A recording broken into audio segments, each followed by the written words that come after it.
Welcome, Dr. Hayter. You're the last of the administrations today, and we want to thank you for your patience. You've been here all day. I want to note that. Dr. Vigilance, would you like to begin with a few opening remarks and turn it over to your colleague?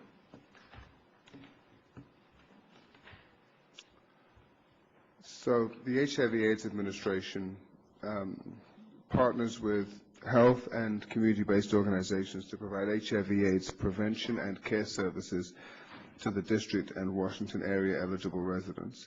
At the beginning of fiscal year 2008, the STD and TB functions of the department were integrated into the HIV/AIDS Administration, modeling similar activity at the federal level. The merger also reflects the interrelation of these diseases and allows a comprehensive approach in integrating services. The newly proposed name for the merged administration is the HIV/AIDS Hepatitis STD/TB Administration, HASTA. Now, some folks like to say HASTA, but I'll just refer to it as HASTA. In serving the public, some of our accomplishments during fiscal year 2008 include needle exchange, with the lifting of the congressional ban on DC, funding for needle exchange in 2007. Mayor Fenty directed the department to launch a comprehensive program for harm reduction services targeting injection drug users. This has been an incredibly successful activity with 800 new clients, separate activity, with a number of new clients I know enrolled into that service, and significant number of needles provided, clean works, if you will, to those patients. I think the numbers are going to be described a little bit later on. I know they have them at their fingertips. DOH and the HIV/AIDS Administration also funded 3 organizations with 3 different comprehensive integrated models that are new in the country, with primary medical care providers, a prevention program for commercial sex workers, and a homeless service provider. And the numbers are actually miraculously just showing themselves to me right here. There are 800 new clients exchanging 135,000 needles, conducting HIV tests for over 750 people and linking 350 to drug detox or treatment. With respect to HIV in schools, as has been mentioned already, DOH, HIV/AIDS Administration and the Community Health Administration are working with DC Public Schools and the Office of the State Superintendent for Education on expanding HIV/AIDS and sexual health education in public and charter schools. To date, there's been significant progress made with respect to school-based STD screening, as has been described already earlier on this afternoon.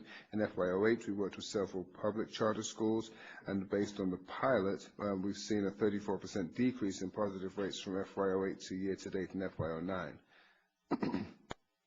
And there are a number of steps that specifically go on, and I think that it's important for people to be aware of what the steps are, because there have been some concerns with respect to how this has moved forward. The school notifies all parents that a free voluntary testing for STDs is available.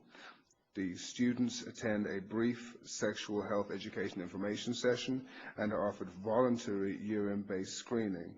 The screening is done confidentially, with the individual students making the choice to get screening by themselves in the school restroom stalls.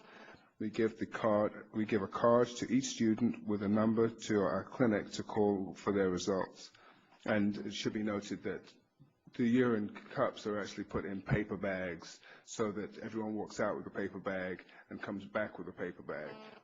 No one knows necessarily whether or not there's anything in that urine cup, so it destigmatizes the process to some extent. For FY09, we will go to 7 senior high schools, reaching approximately 3,300 students. For FY10, we intend to reach the remaining 14 senior high schools and approximately 10,000 students.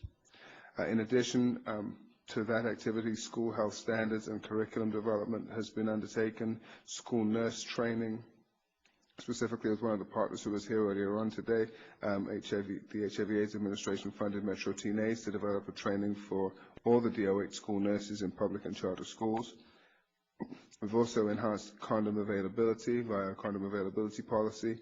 We're working to expand the condom availability such that it is not just the school nurse who actually is able to provide condoms, but also others who interact with students who may be also trusted agents for dissemination of good information as well as condoms and dental dams. With respect to mother-to-child transmission, the last area that I'll highlight, the HIV/AIDS administration has made significant progress in reducing mother-to-child transmission of HIV. Shortly, we will release new statistics that show that our efforts to make HIV testing routine among the city's birthing centers and outreach to our medical providers is actually paying off and working. In 2005, we reported 10 cases of mother-to-child transmission. In 2006 and 2007, each year we only had 1 case of maternal-to-child transmission, and the numbers may be adjusted in future years, but we can confidently say that we are making a significant amount of progress. To date, 4 of our 7 birthing centers have or are implementing routine testing, and we continue to collaborate, HAR continues to collaborate with the Community Health Administration and the Elizabeth Glaser Pediatric AIDS Foundation to reach more medical providers and women in the district.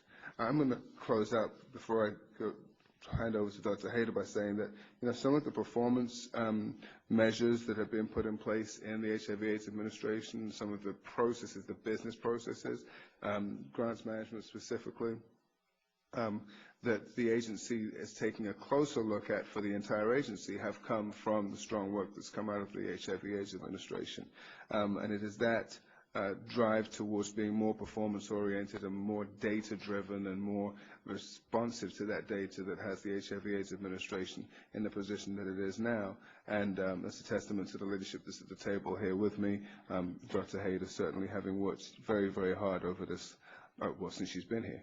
I won't say just over the last year, but since she's been here, to make sure that all of these measures get moved forward and such that so that this very heterogeneous epidemic that we have in the district is addressed in the ways that it needs to be addressed as opposed to one single method. I concur. I've seen remarkable growth in this administration recently. I attribute a lot of that to your leadership, Dr. Vigilance, as well as to Dr. Hayter, as well as to the other individuals within the department and within the HIV/AIDS administration. And just to, again, memory lane time, 4 years ago, we had a chamber packed full of people because bills couldn't get paid, and we would wait often 6 months to pay our private providers, small, undercapitalized entities who were carrying the weight for our failure to be able to pay bills. We were paying HIV providers that didn't exist for services they didn't deliver. And we had a public grants section that was the product or the subject of several IG reports. And virtually on every front, it was a broken administration incapable of functioning to serve its own needs, let alone the needs of the population. And in the last couple of years, because of the people at this table and in this room, all working very hard, they're turning the corner. And now, once we have a functioning bureaucracy, we're able to leave the building behind and go out into the community and be a good partner and get about the business of straightening out this epidemic in the city. And so it's not lost on me the progress being made. And the progress is frankly a subject of, in the last year, how many times did the Department of Health find itself on the front page of the Post for some mistake? And it hasn't. Correct. And that is we knock on wood, right? But it used to be a weekly occurrence about what did the Department of Health not do right. And so, that slips away from our consciousness, and so we forget. I think in the next year to 2 to 3 to 4, not only here but in other parts of this government, people will come to learn from us. I really believe that. I think there's enough energy and excitement in this city and in this administration that it will be a miraculous turnaround. But there is that silence in between disaster and success when people have to learn to reorient themselves to success and to not just genuflex that there must be something wrong because it has Department of Health associated with it. And so I am grateful for the work that you've done and those of you in this room have done. And so why don't we have Dr. Hayter give her testimony, and then we'll go about the committee questions.